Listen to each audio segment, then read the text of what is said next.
In this peaceful city, there are sudden earthquakes a few times.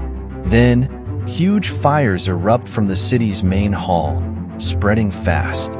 Sparks of fire rain down from above, making it seem like a nightmare. Roads are blocked by lava, and wherever it stops, flames shoot up. Yes, friends, this is the story of a scary volcano in our city today. So let's get started. The name of this city is Los Angeles. The people of the city, like every day, are preparing to go about their work. This person's name is Mike. He is the head of the emergency control in this city. Now he is preparing breakfast for his daughter Kely. Mike recently got divorced from his wife, and that's why his daughter Kely is not feeling very well. Kely and her father are planning to go out for a picnic today, but then a small earthquake occurs in the city. Due to the earthquake, he tells his daughter that today's picnic will have to be canceled because a very emergency situation has arisen. With that, he rushes out for the office. When he reaches the office, his colleague named Amit tells him that there has been no significant damage from the earthquake. You can still go on your vacation if you want. But Mike notices one thing, that various water pipes in the city have burst. Water is rising from underground in various places. Even many gas lines are leaking. On the other hand, we see some people who were digging tunnels underground to build a railway. Suddenly, they hear the cries of many people, and when they reach there, they are somewhat surprised to see the scene there, because a type of gas of yellow color was emanating from the tunnel, and when they remove a worker from there, they see that one side of his body is burnt by fire. When Mike can understand this matter, he immediately goes to that spot. Going there, he sees many bodies burnt in a similar way. There he sees even more bodies burned in a fiery manner. After some time, they noticed that they were wearing rubber gloves, which had started melting gradually. A little further ahead, another small earthquake starts suddenly, and then the walls of the tunnel start cracking slowly, and from there, hot air starts coming out. Then they notice that there has been a pit from there, and from that pit, some fire is coming out. After seeing this, they feel a tremendous fear. They run out from there. To properly inspect that place and to understand it, Mike sends a geologist there. We find a geologist named Amy to meet with Mike. Amy goes there and does some testing. Seeing the results, she is very surprised. She runs to Mike and tells him that the work of digging tunnels under this city must be stopped immediately. Amy informs him that there is a volcanic eruption beneath our city, meaning a volcano, and that lava could rise upward at any time. Basically, these lavas are trying to come up from below to the top. Amy didn't have any suitable evidence to prove it to Mike. That's why Mike doesn't believe her. In the evening, Amy goes inside that tunnel with another colleague. Inside the tunnel, they collect samples from various places. But right then, another earthquake starts there. However, this time the earthquake was more powerful than the previous two times. That's when the electricity in the entire city goes out. That's when we see a train inside the underground tunnel.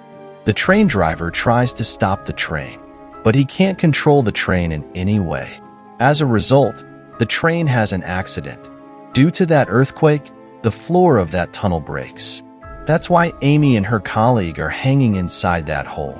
Amy tries hard to save her colleague, but that hole had become so hot that Amy couldn't save her, meaning her colleague fell inside that hole. A few moments later, we see electricity returning to the entire city again. On the other hand, we see Mike. He's heading towards the office with his daughter. But then Mike notices hot smoke suddenly coming out from the vents of the road. Gradually, the situation there starts getting worse. Smoke spreads all around, and big stones start falling everywhere. Later, Mike notices that the stones are falling like fireballs. Explosions occur wherever they fall. It seems like the beautiful city is turning into ruins. On the other hand, we see Albert, who has only heard about a train accident and got stuck inside the tunnel. He sends a rescue team there to rescue the people on that train. Meanwhile, we see inside the train drivers are scared. They are trying to calm the passengers. They are trying to get out of there in any way possible. But then the doors of that train get locked. On this side, Mike leaves the car and helps the people there. There we also see some opportunistic people looting in such situations. Firefighters come there to tackle the whole situation. They try hard to put out the fire there with water. Mike takes his daughter Kely and goes back to the office again. But on the way, Mike sees Dr. Kelder. He is helping the ordinary people there. When Mike goes to him, he shows him a fire brigade truck beside him, in which fire has caught. Now, only people's cries and screams are heard in that place. Then another earthquake occurs there, and all the buildings there collapse and fall on people. And then Mike and Kely see that what was coming out of that lava is advancing towards them. Seeing all this, Kely gets scared and gets out of the car. And right then a blazing stone comes and falls beside her. And then the fire catches her leg. Mike quickly rushes to his daughter and tries to extinguish the fire. He extinguishes that fire, but then he sees lava coming from all around. Somehow, he laughs at his daughter from above the car and goes to the other side of the lava. Now, she is somewhat safe. After that, we see the fire brigade truck there. Now, a firefighter is stuck inside that truck in a burnt state. Then one of his colleagues tries to get him out, but he couldn't do it in time. In a few moments, the fire reaches there and engulfs the truck. Both of them die inside the car. After that, another big explosion occurs there, and those lavas start coming out again. Seeing the situation getting worse, Mike tells Kely to go to the hospital with Kelder. Kely tells her father to come with her, but Mike can't. Abandon his responsibility. Then they receive news that the lava is spreading rapidly throughout the city. Seeing this, people among them now seem to be even more panicked. So they start running in all directions, leaving their homes behind. On the other hand, we find Mike, Amy, and the firefighter, those who have decided among themselves to somehow stop this lava. Because if this lava enters the city, it will create a terribly dangerous situation. Then they all come together and place a bus in the middle of the lava. And then they shoot the tires of that bus. By doing this, they might be able to stop the lava there for some time. Meanwhile, Amy and Mike see a person in distress. They both want to save that person. When they were rescuing that person, a burning lamppost fell on them. Now they are also trapped there. Seeing their situation, the firefighters rush towards them. And just as they were coming up, due to that person's ignorance, fire catches on his shoes. Seeing this, even more panic spreads among them. They are so scared that they start screaming. At one point, they start falling from the ladder. Fortunately, when they fall a little away from the lava. After that, Amy comes to Mike and says, "Before saving the city, think about saving the people." But maybe Mike was thinking about something else at that time.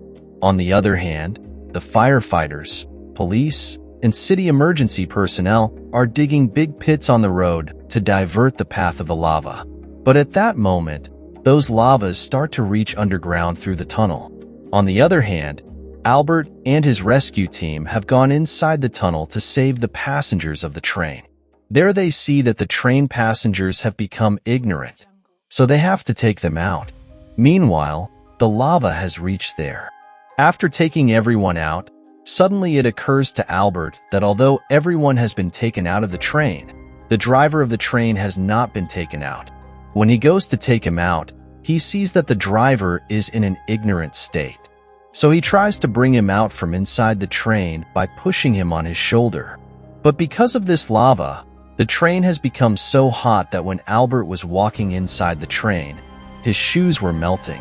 So because of this, Albert stands there to push the train driver out, pushing towards the rescue members. And he himself falls into the lava dot and died. We caught sight of Amy over here. She's placed a ball in the sand. A ball that's rolling in whichever direction they guess the prophet is now headed, towards the gas station. They leave some cars on the road to block the Prophet, but that doesn't do them much good. That's when an emergency track comes into play. Mike and Amy decide they'll leave big boulders there to guide these Prophets around. Mike's plan was to trap the Prophet in one place, and with the help of a helicopter, they'll pour a lot of water over it from above. So the people there were trying to block it with whatever they had at hand. They were able to block that road. When the Prophet arrived at one spot and got stuck, that's when water started pouring over it. Big helicopters were used to pour water over it. Everyone was very happy to see that the Prophet had indeed stopped, but Amy still couldn't be satisfied. To reassure herself a little more, she decides to go inside that tunnel. Inside the tunnel, Amy can understand through a gadget that the Prophet hasn't stopped yet.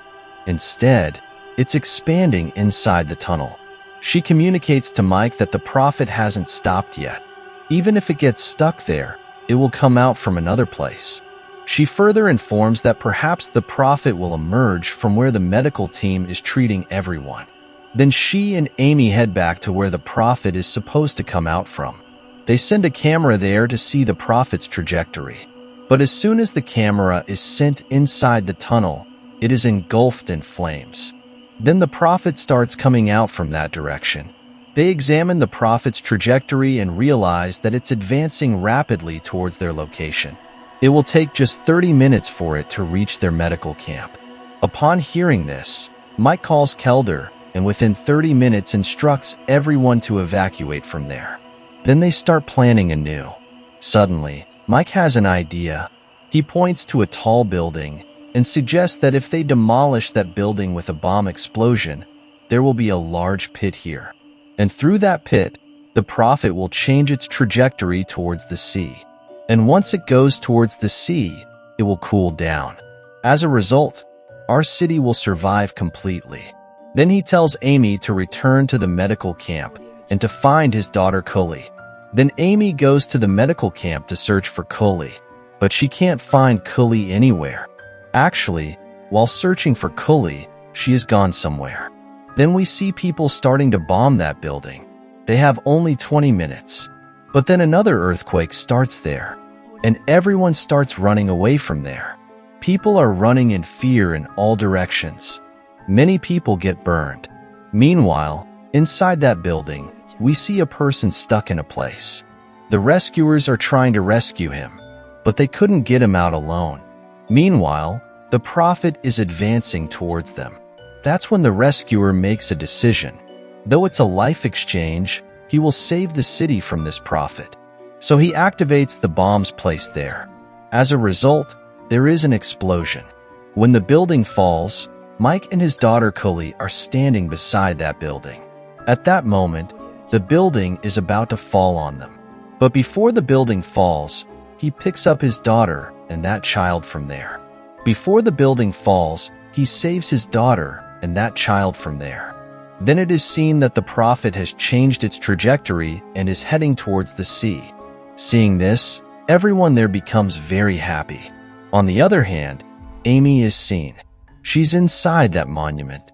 She's looking for Mike, because since the explosion, she hasn't seen Mike. A few moments later, Mike's hand emerges from inside the monument. Then he safely brings his daughter and that child back to everyone. Everyone's faces are covered in dust. No one can be recognized properly. And right at that moment, a gentle rain of peace descends upon them, and everyone becomes very happy. And with such a beautiful moment, our today's story comes to an end here.